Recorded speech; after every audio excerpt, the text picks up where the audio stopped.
What's up, Joe? What's up, everybody? This is Jeff Fannell, Sports360. And as always, I'm here with my man, Rob Duran of Rob Duran Sports. Rob, what's up, man? What's going on, man? What's going on? Man, NBA playoffs, one thing still going on. And, we got baseball starting to heat up in a lot of ways, on the field and off the field. I want to talk about some of that stuff tonight, talk about the NBA playoffs, but, want to talk, a good deal about the sticky stuff, Rob. I mean, it's only been 2 full days so far. I guess today's the third day of the enforcement of these new rules regarding foreign substances. But it has been interesting, hasn't it? Yes, it has been, man. Quite an Yeah. adventure so far. And it's only been a couple of days, so certainly want to talk about that. But before we do, man, NBA playoffs have also been very interesting, Rob. Right now, Eastern Conference Finals. Tonight, game 1 between, surprisingly enough, my team, the Milwaukee Bucks. They're my team now. The Milwaukee Bucks and the Atlanta Hawks. And I think that matchup is a surprise for many. And then out west, we have Phoenix and the LA Clippers. Phoenix currently up 2-0. First of all, Rob, really, all joking aside, what do you think about the Eastern Conference Finals? That matchup has to be a surprise to you, doesn't it? I don't know. I don't do, betting or odds or anything like that, but I would love to see how many people pick this matchup to meet up, because I don't think anybody expected the Hawks to be there. Maybe a few people thought Milwaukee might get past the Nets and things of that nature. But the Hawks, man, they're playing with house money. They're in there. A lot of people thought they'll probably beat the Knicks, and then that's really it for them. That's their ceiling. But this team is young. They're hungry. They're just out there playing ball, man. They are balling. They're doing their thing. Nate McMillan, shout out to him. Big props to what he's been doing since he took over the coaching job there. And then Milwaukee, man, like I said, maybe people expected them there. I certainly didn't. They're your team, though, so I got to show some respect to them. But, they're there, and it's definitely a surprising matchup that I did not see coming at all. Yeah, and look, I'm going to give Milwaukee their due because I've criticized them multiple times. And here they are. They're in the Eastern Conference Finals, and they deserve credit for that. They won a Game 7 on the road in overtime in Brooklyn when Kevin Durant throws up 48. Giannis comes and throws up 40. Obviously, it was a close game, and they prevailed, and so they deserve credit. I'll give credit where credit is due. I still think they do some dumb stuff, and it's still frustrating to watch them play sometimes, but they overcame a lot of the odds that were against them, and they found a way to beat the Brooklyn Nets. So I give them credit for doing that, of course. And like you said, Atlanta, yeah, they're playing with house money. They're playing with house money. But I will say this. Yeah, they beat Philadelphia. And again, a Game 7 on the road. And, the road team won. But man, Philadelphia, bro. Come on, man. Those guys, they did not play well down the stretch in Game 5. Obviously, when they blew the huge lead in Philly, they were up 26 at one point, 24 in the third quarter of that game, and they lost that game. And that was on the heels of losing an 18-point lead in Game 4. And then in Game 7, it got down the stretch, and man, those guys, they played tight. And there was nobody who played tighter than our man Ben Simmons. Yeah, man. Complete no-show in the fourth quarter that entire series. Yeah. And the narrative continues about him. When, like you said, he's playing tight, and when the playoffs come and the bright lights are on, he steps back. He wide open shots right under the basket. He's passing them up. That's stuff you can't do, man. Those are difference makers. Those are momentum shifts. A dunk here and there, crazy dunk here and there. That shifts momentum. And maybe that makes a difference in the series. Maybe it doesn't. We'll never know. But, man, he had a lot of opportunities to do something. And he just would pass it up, literally pass it up. It's crazy, man. Yeah. And there's so much talk that he's played his last game in Philadelphia, that that there's trouble in the locker room. And, he's obviously physically gifted. He's talented. He's young. He's 24 years old. But it may be that they may have to move him, and we'll see. But man, that was just a bad deal for the Sixers. Ben Simmons didn't shoot free throws well. He didn't shoot at all. In a lot of these games, did not play well. And you said this before, about Doc Rivers, the coach. And it bears saying again. Doc Rivers teams seem to now have this habit of coming up short. And I think he's now lost 4 game 7s. You know what I'm saying? Over the past couple of years. And so, he seems to be coming up short as well. So a lot of trouble in Philadelphia, but, hats off to Atlanta. And now, they're in the Eastern Conference Finals. And as you said, playing with house money against the Milwaukee Bucks. So, but it's been exciting, Rob. You know why? Because it hasn't been the typical storylines with the typical, cast of characters, right? There's been no LeBron, there's been no Steph. You know what I'm saying? That kind of stuff. So we're seeing different players, and that Phoenix team, man, is a fun team to watch. I tell you. Yeah, I love Devin Booker, man. If you didn't know his name before this season and before these playoffs, you know it now. The dude is a star, man. Wow. CP3 gets a lot of credit for what he's brought to that team, and he brought this mental toughness to them, and they needed that. They needed a veteran to bring that mental toughness to get them over that hump, especially after what they did, in the bubble play last year, just missing the playoffs for going 8-0. Thanks to Devin Booker, but this dude has elevated his game, and he's taken on a leadership role alongside CP3. The dude is a star. DeAndre Ayton has, he's a number 1 overall pick. And there were a lot of question marks about him, I'm sure, leading up to the season. And he's coming into his own. And he's doing his thing. He made the big shot last night to win the game in the dunk. But, yeah, man, that Suns team is fun. I love watching them play. Yeah. And DeAndre Ayton, as you said, has just been phenomenal. So, so I think there's, it still has been some good basketball. Yeah, a lot of players have missed time due to injury, and that's been a bit of a bummer. But you have to give credit to the players who are showing up and putting on a show. And so right now we have 4 teams standing, right? Phoenix and the LA Clippers and Milwaukee and Atlanta. So let's see who can emerge from this, and we'll find that out over the next week or so. It's going to take a little bit longer, though, to find out where we are on this sticky stuff. Again, MLB instituted new rules. The rules already was on the books, right? Pitchers can't use foreign substances on the baseball.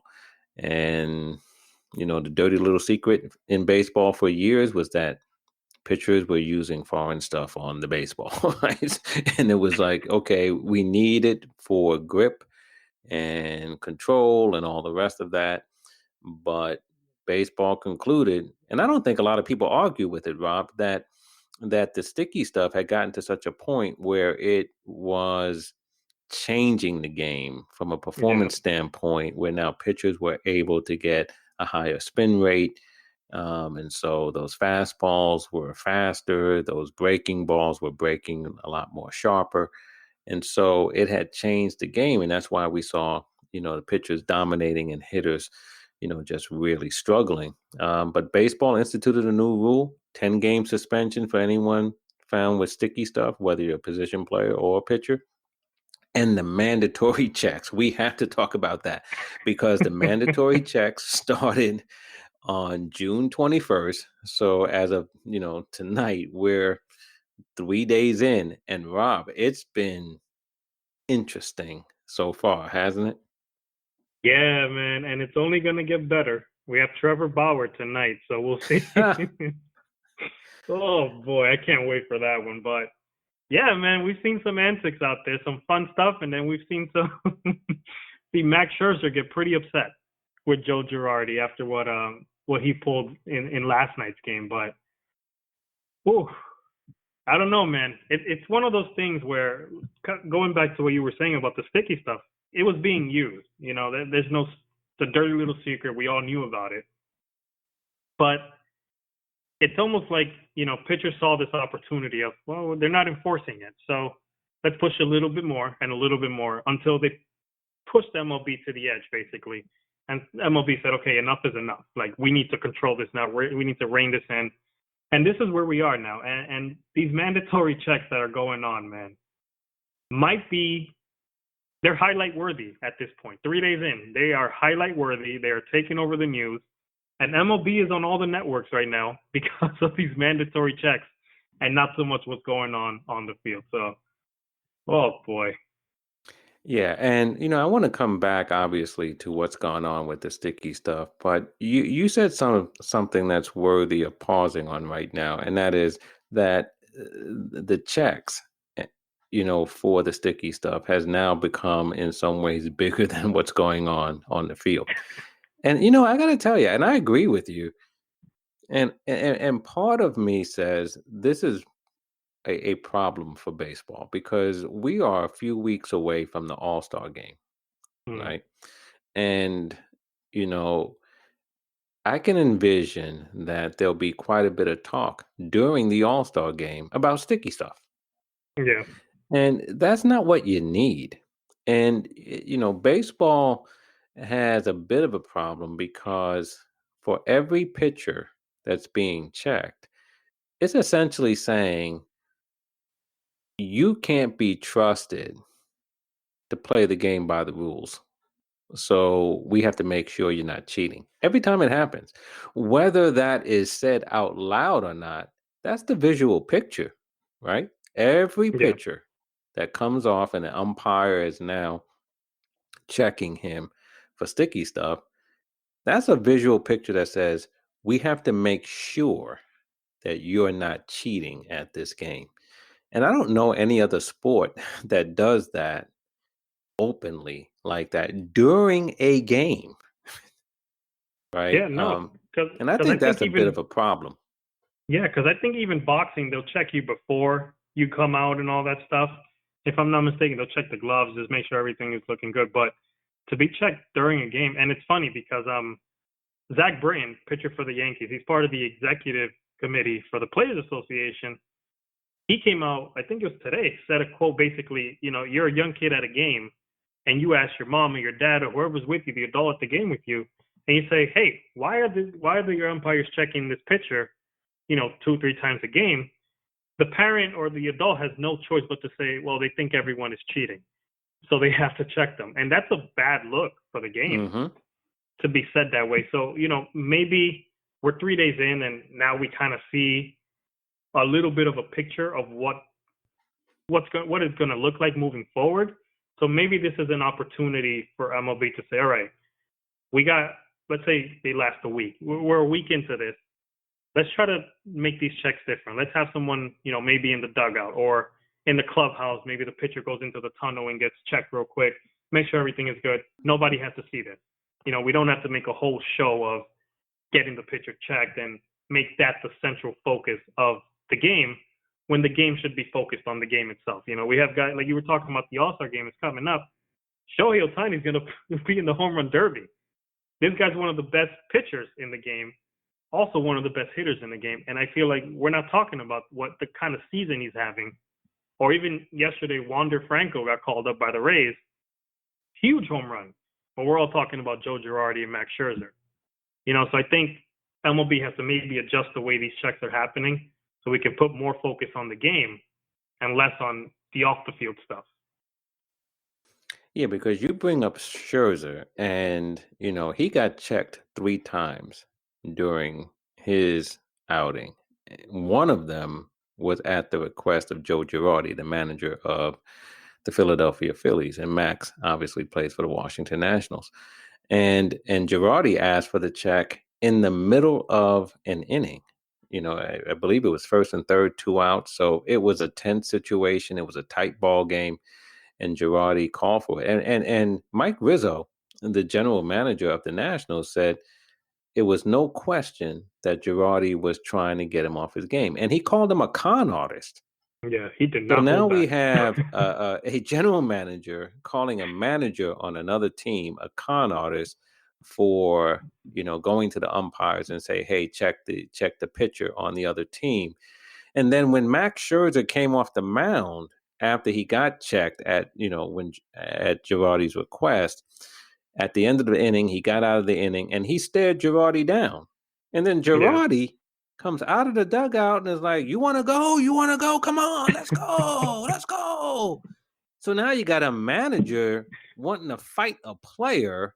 You got a general manager calling the manager a con artist. And Rob Manfred says, yeah, the first couple of days have been going pretty well. I actually saw that quote by Rob Manfred a little before we got on. And I looked at my wife and I was like, are you kidding me? Did he not just see what happened the past few days? Guys are dropping their pants for these checks. For real. Come on, man. Oh, boy. Right. And for those who may think Rob is exaggerating, right? I was about to say Tony Romo. It was Sergio Romo who came off the mound, and the pitcher, he had to get checked by the umpires, and he like threw his hat on the ground, threw his glove on the ground. He took off his belt, and then he unbuckled his pants and dropped them. Oh man. And as you said, goodness. and this is all before Trevor Bauer gets into the act. Yeah, so who knows what will happen tonight when it's time for Trevor Bauer to get checked. Yeah. So, but what do you think about this? Clayton Kershaw said, and he referenced what happened to Max.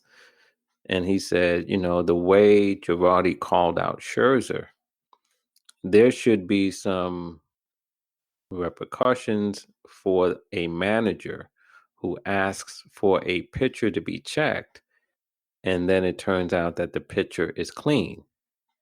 In a situation like that, Kershaw said there should be some repercussions for that manager. What do you think about that? I'm okay with that. I'm perfectly okay with that. Whether it's losing a challenge, one of the replay challenges or something of that nature, I'm okay with, there being something, because as a manager, like Girardi was trying to get Scherzer in trouble, basically. He's trying to get him kicked out of the game. Whether Scherzer had something or not, obviously he didn't, but that's what Girardi's goal is, to throw him off his game, get him kicked out, try to win that ball game that way. And the dude gets checked 3 times and there's nothing on him. So yeah, Girardi got ejected last night, but that was separate from him asking for the check. But yeah, I agree with Kershaw. I think something should happen in response to that. If you get checked, maybe it's if the manager has to get the player checked twice or something like that. But yeah, I'm on board with Kershaw. I'm okay with that. I am too. I think I don't think managers should have a free pass, right? I think there should be, it should be something that's in place that lets a manager know, be careful here. Don't just willy-nilly start trying to accuse a guy. Don't engage in gamesmanship. Don't try to do it, when it's a bases loaded situation with 1 out. and you're trying to get the guy to, to break the guy's concentration or something like that. There needs to be something that says to the manager up front, if you do this and you're wrong, there's a price to pay. I know you had said earlier when we were talking that maybe the manager loses a replay challenge, and Yeah. maybe that's something. Sort of like in football when you challenge and you can lose a timeout, right? Yeah. If you're wrong. But there does need to be something here, because I don't think we should allow managers to um, try to game the system. But at the same time, if they do think that they have a legitimate reason, then yeah, they should be able to challenge. But if they're wrong, they're gonna, they have to pay a price. Yeah. And that's the problem with instituting new rules kind of in the middle of the season, because you don't have that area to kind of to see the pros and cons of it, like in a spring training or in the minor leagues or something like that. So it's not just black and white when it comes to these rules. Like there's going to be a lot of gray area, and we keep saying it. We're 3 days in, and we're seeing a lot of gray areas already. So that's part of the issue with instituting and throwing a new rule in, in the middle of June, when the season is already on the gone, 3-4 months in, and this is part of it. This is the learning curve, or the adjustment curve of having a new rule thrown into the middle of the season. Yeah, and on that part, Rob, as I thought about this more over the past several days, I think it's that part of it being instituted in the middle of the season that I think is really unfair, because I do think that, to the extent that pitchers were using it, and from all reports, right, it was pretty widespread. Not everybody, but fairly common. And Garrett Cole has gone on record, and even Tyler Glasnow, talking about how they have to like really choke the ball now to try to get a grip on it. And even Scherzer last night said he was trying to get a grip on the ball by, putting some sweat on his Yeah. fingertips, to try to get a grip. And he said, what are we going to do when it gets cold, when you're not sweating out there, Um, and so pitchers are going through some changes in the way they're gripping the ball, in their mechanics. And that's the type of thing that could lead to an injury, right? When you have to change your mechanics. And to your point, if it's done in spring training or whatever, there's an opportunity, during the off season, especially if the rule was announced ahead of time, for guys to begin making changes to their mechanics, to their grip, and so forth, that allows them to ease into it, as opposed to in the heat of the competition in the middle of the season having to do it and then risk injury. So I think that part of it is the timing is something that I think is really troublesome here. Yeah, and I definitely 100% agree. And I think MLB did this very reactionary, I guess, because the offensive numbers were so down, and so many people, including myself, were out here complaining that nobody's hitting. All these no hitters are great, but when they're happening at the rate that they're happening, there's something going on. That's a little too much. So I think this was very reactionary by MLB. I think maybe in the long run, we'll look back and say, oh, I'm glad they did it, because now the balance is kind of back to where it has to be or where it should be. But you're 100% right. I think the timing of it is a huge question mark, and it's a huge concern, because maybe we are going to see some injuries later on in the season, as a lot of these guys have to try to adjust, or we're going to see a lot of guys get smacked around.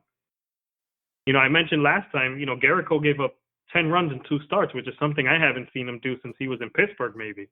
And that's crazy, because he's been so dominant over the past 3 or 4 years. But that's part of the adjustment of not having the substances and all this stuff. So we'll see, man. We'll see. Yeah. Yeah, we will. Um, the other thing that bears noting is the apparent division that seems to be in place among the players.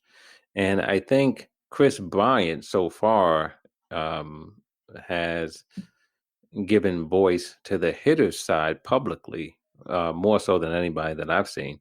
Chris Bryant was quoted as saying that the hitters were stupid in essentially agreeing to the line or the rationale that pitchers needed to use the sticky stuff in order to have greater control, and that greater control was beneficial for hitters because at least now hitters don't have to worry about balls coming in at their head and all the rest of that at 95, 98 miles an hour.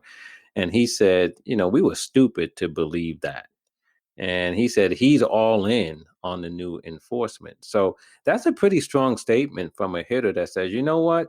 I ain't feeling these pitchers complaining right now. You know what I mean? We fell for that old okey doke about, we need to have more control. He said, forget all that. I'm all in. Get those guys. And I'm paraphrasing, you know what I mean? I'm being more provocative. But I mean, essentially, that's what he's saying, right? And then so that might be a sign of a little division between the hitters and pitchers on this issue. Yeah, man. And you know what? I think we all got tricked into this because until MLB came out and said there is no correlation between guys getting hit and using the substances or less players getting hit, we were all thinking the same thing. Well, these guys are using it for grip, man. You can't take that away from them. We're going to see guys get hit in the face now. And then MLB came out with their study and said, well, actually, no. So I think a lot of us, hitters included, they're all thinking the same thing as Chris Bryant. He was just the first one to speak out. And I'm sure more people will speak out as this continues later, in a few weeks, months, whatever the case may be. But I think he's right. We all got a little tricked into this. And you bring up a good point with the division of players we may see that between hitters and pitchers. That'll be a storyline to keep watching down the line. Yeah, particularly in the bargaining year where you would want all of the players to be pulling in the same direction, right? And you wouldn't want this to be a distraction and a cause of division among players that somehow spills over into or affects the unity that's needed for collective bargaining. So, it remains to be seen. But Chris Bryant, I mean, he came out and essentially was saying, don't cry for me, Argentina, because I don't care that you guys are facing more scrutiny. So really, really interesting stuff, man. Hey, but you know what, Rob? I've been thinking about something else here with this sticky stuff. And as we said, we've seen some of the pitchers, being very upset. Some have gotten checked and, Romo dropping his pants, all the rest of that. And others who've gone on record saying this is bad stuff. But Rob, I got an idea. And I don't know how we institute it, but I think this will be part of a great solution for baseball. I really do. I really do. And here's the idea. I think that and I'm going to patent this so that nobody can steal it. But here it is. I'm going to come out with MLB pre-check. So what that will be, it's sort of like TSA pre-check. Because at TSA pre-check, you don't have to take off your belt. You don't have to take off your shoes. You don't have to take off your jacket, right? Why? Because you got TSA pre-check. They don't go into your suitcase. They don't check nothing, right? So I think when it comes to the sticky stuff, we should have MLB pre-check. And for a fee, we can charge all these pitchers, Max Scherzer, right? Clayton Kershaw, right? We can sign them up. Sign them up. Can you imagine what we would get? Ooh. MLB pre-check. And so if they sign up and get MLB pre-check, and all they got to do when they come off the mound is show the umpire the MLB pre-check sticker, and they can just continue into the dugout without having to drop their pants, show their hat, take off their belt, or anything like that. I'm telling you, Rob, we can make a killing. That I'm telling you, MLB pre-check. There you go, man. That's retirement right there. There I'm you down. go. Let's do it. I'm patenting that thing right after the show, man, so that nobody tries to steal my idea. MLB pre-check. And then maybe we can come up with the clear too. There you go. All you gotta do is like have some optical thing, right? You just scan your eyes. Oh, he's clean. Oh man, revolutionizing the game. They want more technology, right? We're giving it to them. There you go. There you go. Can't tell me I don't think analytically. I'm telling you, man, make money all the way to the bank. MLB pre-check. Nope, they checked me before the game. Sorry. You got my vote for commissioner, Jeff. You got it. There you go. You got it. There you go. But yeah, man, we'll see how this continues to play out, though, over the next couple of weeks. And I think what's going to really be interesting is whether MLB sticks to the current procedures or if they make some tweaks. Because one of the things that I think would really be a black eye even the more for MLB, because I don't think this is a good thing. And I do think Zach Britton is right. You know, a kid saying, why are they doing that? And you have to say, well, they make sure they're not cheating. I mean, really? I don't think that's a good message to the fan base. But I also, the idea of we get to October baseball and, you know, it's the best teams competing in the playoffs. And we have to continue to see pitchers being checked because, again, the operating assumption is they might be cheating. That's just bad for the product, man. Yeah. It's going to take over storyline, especially in October. Man, we're looking forward to the World Series, and that's going to be a huge thing. Oh, here goes X, Y, and Z getting checked again. This is the fourth time he's been checked, you know, this series. And they're going to create new stats for guys getting checked. And that's going to continue to take over the storyline. I think they do have to adjust. Like I said earlier, they have to adjust. Mm-hmm. Maybe check the guys in the dugout, you know, in the tunnel where nobody can see it, where no cameras get access to that. A private check, you know, maybe it's an umpire, the home plate umpire, or the crew chief runs down there in between innings with the pitchers. It's a quick check, boom, done. But I don't think you need the whole show of having it on the field where cameras are seeing it, and that's the big storyline that we wake up to every morning. I don't think it has to be it. Like, I know, you know, we're joking around about Bauer. He's going to lead the networks tomorrow, you know, depending on what he does during his check. That's going to be on every news channel. So it's one of those things, man. You know, there has to be some type of balance of this is the rule. It's set in stone. Now let's find a way to make it happen where it doesn't take over for the sport. Yeah. And as you were speaking, I thought about something, Rob, that we haven't touched on. And that is, and you're right, you know, this is already a bigger story in a lot of ways than what's going on the field. But what about the day when the first guy gets caught? You're talking about being a storyline, right? Yep. I mean, now you have that. And then you have all the video that goes along with that. You have all the gifts that are going to be made, right? Yep. Behind that. You know, you're going to have all the social media chatter. You're going to have, you know, the guy's explanation after the game, right? You know, I don't know where that came from. I mean, that kind of stuff, you know, that wasn't my hat. Right, it wasn't my hat. I borrowed it from Babe Ruth.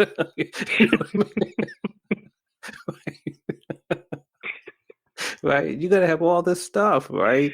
And then maybe he's going to appeal, and then it's going to be the outcome of his appeal. And you Yeah. know, I mean,